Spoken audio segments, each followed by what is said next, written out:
سلام علیکم برادر بزرگوار، بفرمایید. خط عمریه. سلام علیکم اهلا. حضرت آقا آیت الله یاری و رحمت الله و برکاته. بله استاد عزیز، سلام علیکم. حال شریف چطوره؟ قربان شما برم، سلامت باشید. به خدا اگر میدیدم از نزدیک شما را میخوردم جای گوشیدن. جناب الله یاری، در این عزای دولای ما فقط شما به ما اجازه میدهید. من دیشب یکی از همکیشان ما زنگ زد و گفت چرا اسمی آلت آوردن. در فارسی اینجا ما میگیم نفس به آلت، و یکی از آقایان هم در نجف گفته است که همه همکیشان ما را نفس خود بخوانید. حالا من نمیدانم، شما به هر چی بفرمایید من همون اسم را بگذارم. شما عالم بزرگوار هستین، خود شما بله مولوی هستین، ماموستا هستین، خود شما میدانید که چی بگید دیگه، ما به شما یاد نمیدیم. اجازه میدهید تذکری به همکیشان خود داده که اونها یه فکر نکنن من از علویان هستم. بله اجازه دارم. بفرمایید. به ایشان عرض کنم که برادران ما تاریخ را که ما ورق میزنیم راجع به میلاد ما پیش از این ها نوشته شده است. تیر که به سینه ایشان اصابت نکرده است، متاسفانه از راه معقد ایشان را شهید کردن، چون مبارکشان را پاره پاره کردن و ما را گریان کردن. ما چی بگوییم؟ ما شیعیان برای موالیان بر سر سینه میزنن، ما هم بر سر میزنیم، باید بر در بزنیم، چون از همین مجرا مولای ما را شهید کردن. ناراحت نشوید. اون آقای حشمی میگوید باید جشن گرفت روز نهم از ربیع. من نمیدانم، ما خوب عزاداری میگیریم. من چقدر شیر در این باب ساختم. ما از ناصبیان جدا هستیم. اجازه از چند بیت شعر بخوانم بعد روزه بخوانم حضرت آقا؟ بفرمایید، استفاده میکنیم. خدا خیر بده شما را.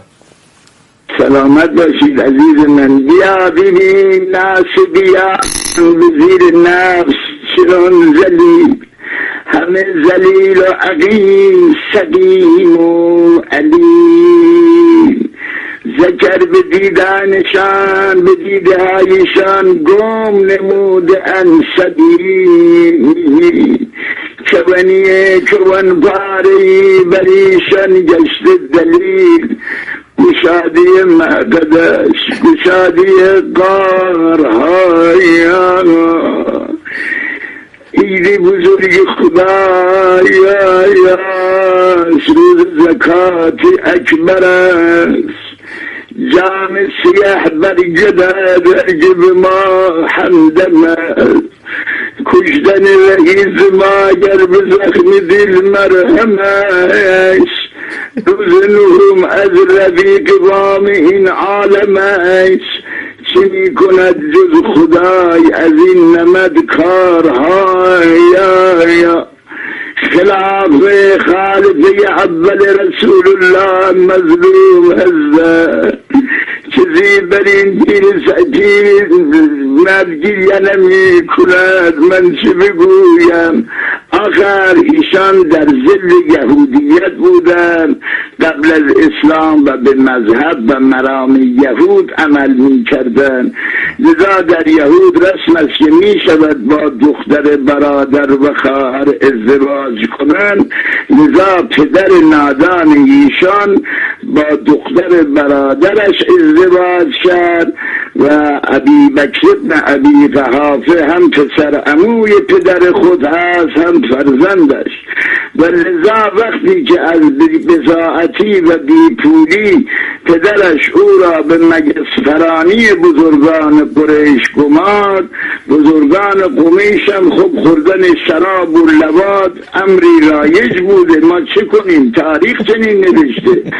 اونقدر این اثر در ایشان بود که به ابنتهاتشان یعنی امهات المؤمنین جناب عایشه هم از ژنتیک این پدر به ارث برده بود. خب ما در تواریخ خود ما هست، اگر شما عنایت کنید وقت گرفته نشود ذکر تاریخش را برای همکیشان ما بیان بفرمایید. خب وقتی که ایشان بعد از دو شوهر که کردن به عقد رسول خدا در آورد در سن 25 سالگی. اون شب رسول الله نبودن. یکی از خواتین ام سلمه به ایشان فرمودن برای چه زن پیرمردی شده ای؟ تو خوشگلی، خوشرو هستی، سرخرو هستی. گفت از ایشان بچه برای من بیاید به دنیا که بعد از رسول خدا پادشاه عرب و عجم شود. خب چنین چیزی که برایشان نشد، این وزر برطرف شد. از این برم که شهوترانی نمیتوانست آنچنان بکند، بر مردانم حرام بودن. چه کند چه نکند راه ملاعبه برای خانم ام عایشه باز بود. لذا به مردان مسئله یاد میداد. به حکم رضاعش هم خواهرانش شیر میدادند، به مردان محرم میشد. قدری هم ملاعبه برای ایشان اشکال نداشت. جوان است، چیزی مرد ندیده است. ما تعصبی نداریم. این زن خب چه کند؟ میداد زنا میداد. خب باید با مردان با اون ملاعبه میکردن. خب مردانم خب دیگر انزال میشد و اندازه میگیرد به اسم رسول الله میگفت، ولی برای خالصه دوم میفرستاد. یعنی از این راه به خالصه دوم کمک میکرد. خالصه دوم هم که متاسفانه شون بچه کلان چیزی ایشان را دیگر نمیکرد. به زور تهدید و تمثیل افراد را میآوردن. حضرت آقا و اطراف و اجناب برای آوردن ملخ و مارمولک و جوانان خوشنفسی که همون آلت باشد برای ایشان میدیدن. جوان مسیحی برای ایشان آوردن و خیلی تعریف کردن که ایشان چنان ذکر بزرگی دارد که شما را شبها راحت میخواباند. حضرت آقا در نماز شپشها اذیت میکردن و مرض که این بزرگواران چنان آزار میداد که حتی در نماز هم گاهی اوقاتی کوچکی خلاصه لباس میداد و قرص میکرد و میآمد که بتواند نماز را با حضور قلب ادا کند. حتی شما نمیدانید چه مرضی است. آنچنان بلبل میکند، آنچنان که نمیتواند نماز را درست بخواند. وقتی خلیفه مسلمین است، امام مسلمین است، اجازه دارد حتی بین نماز یک چیزی به روی خود بکشد و بیاید بقیه نماز را ادا کند. لذا این جوان را برای او آوردن. این جوان بی‌ادبی کرد، گفت من با شما معاوضه نمی کنم مگر در مقدس ترین جا. خب او هم که احتیاج داشت نمیتوانست بخوابد، الاغی هم نبود و من یه چیزی الاغ با وفایی داشتم و من شعری ساختم در بقیه عرائزم و عرض مبارک میرسانم. خلاصه این جوان گفت در مقدس ترین جا ایشان را به بالای معزنه بود. اون جوان از روی بغض مولای ما را باش لواط کرد. گفت خدایا ببین در بهترین جای اسلام خلیفه اسلام را چنین کردم، نه همون جا مبدل به الاغی شد. آقا مردم مدینه نصف شب دیدن الاغی ارعر می کند، بیدار شدن دیدن به روی خلیفه فشار می آورد. دید آبرو می رود مردم که همه مثل ما الان عرفان نداشتن که به دست خلیفهشان برسن. ای نگاه انداخت در بین جمعیت، صدا زد یا قرة العینی، یا علی مرا دریاب. از تصرفات ایشان آگاه بود. مولا علی هم مردم را به خواب ولایتی فرستادند و ایشان می شده. گفت مردم دیدن فردا برات از من نمیخوانند، باید با درچوب و تازیانه اینها را به ادب بیاورم. مولا فرمود برو اذان بگو ببین کسی بیدار نمی شود. هی صدا زد الصلاة خیر من النوم، دید کسی بلند نمی شود و باور کرد به یادگاری برای ما گذاشت که ما در اذان صبح بگوییم الصلاة خیر من النوم. در مصیبت ایشان زمانی که در زیر آسیا شتاب خنجر به ایشان رسید. مرکب با وفایی داشت، حماری راهبار داشت، بدون هیچی نمیدانست چه خبر در آسیاب شده. تا نیش خنجر جناب فیروز به کون ایشان رسید، این اولام شروع کرد ار کرد.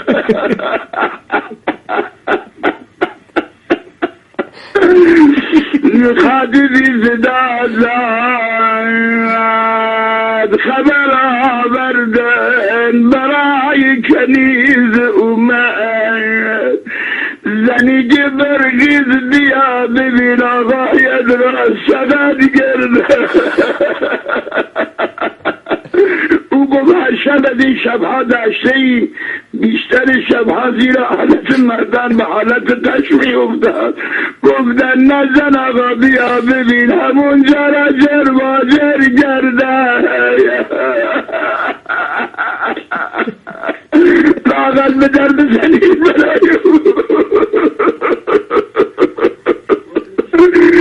ای وای صدا زد زن آقا گر بدو بیا، لچکو بردارو بیا، ورا بیر آقا مردی، ورا بیر آقا مرد. زن آقا بیا، آقا ید را ریک مرغ کرده، چون جناب فیروز بعد از همه کارا به سر و صورت موقعی ما ارددر ریده بود.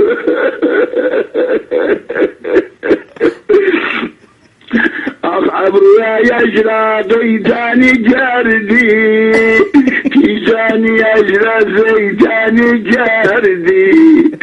آخ مقدر دمر پار شدی، آه ویلا، آه ویلا، من به اسلام جرواجر شده.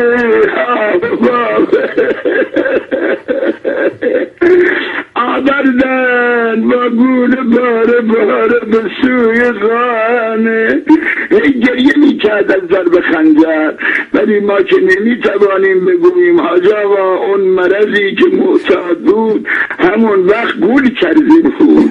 نمی توانستن چگونه لاجرم از دهان ایشان القدر باز گرداده.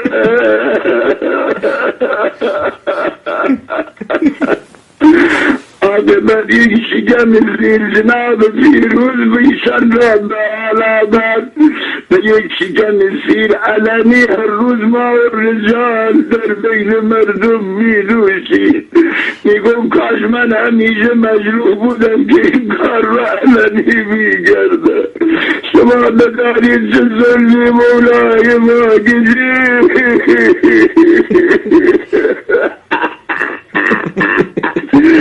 ألا ولعنة الله على القوم الظالمين.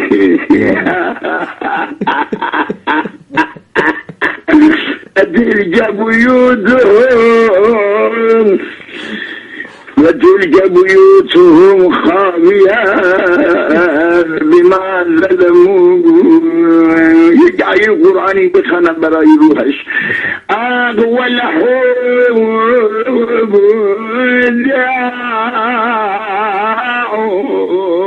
داعون لا يداوى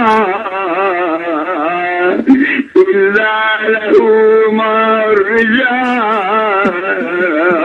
در شأنه از آسمان ندا دادن مفعول من اراد فعال ما يريد المنين بعيد جمع المنيا بابي لا يخالف رسول الله. حاج آقا خیلی متشکر، خدا خیر بده، زنده باشید. شما و مقام صبر شما. به مخالف خود اجازه میدهی، ما مظلوم واقع شده ایم، بعضی از اهل سنت خرن نمیگذارن این مسائل به زبان برده شود، قطعی عشقی فشار بدهن. به خدا ما قبل از هر وضوعی ولایت میورزیم. برای چند گفتن این نامردها برای مولای خود اصلا گریه نمی کنند و اجازه نمیدن. اون هاشمی پوفیوزم اعلام جشن کرده روز 9 ربیع و یک دروغی به رسول خدا بستن که این حدیث از مولای ما خالفه دوم است. گویند که رسول، اجازه دارم بگویم، گفتن که رسول خدا در مدح ام المؤمنین عایشی فرموده است که چرید آبگوشت است. این حرف از جناب عمر است، چون مارمولک را آبگوشت میکرد میفرمود چرید این آبگوشت جناب ام المؤمنین است. حدیث مجمل، حدیث مفصل بخوانید از این مجمل. الا و لعنت الله علی القوم الظالمین. عرضی عجب فرمایشی اگر ندارید من از حضور شما مرخص شدم. سلامت باشید، زنده باشید. خیلی متشکر، خدا خیر بده به شما، خدا عافیت بده.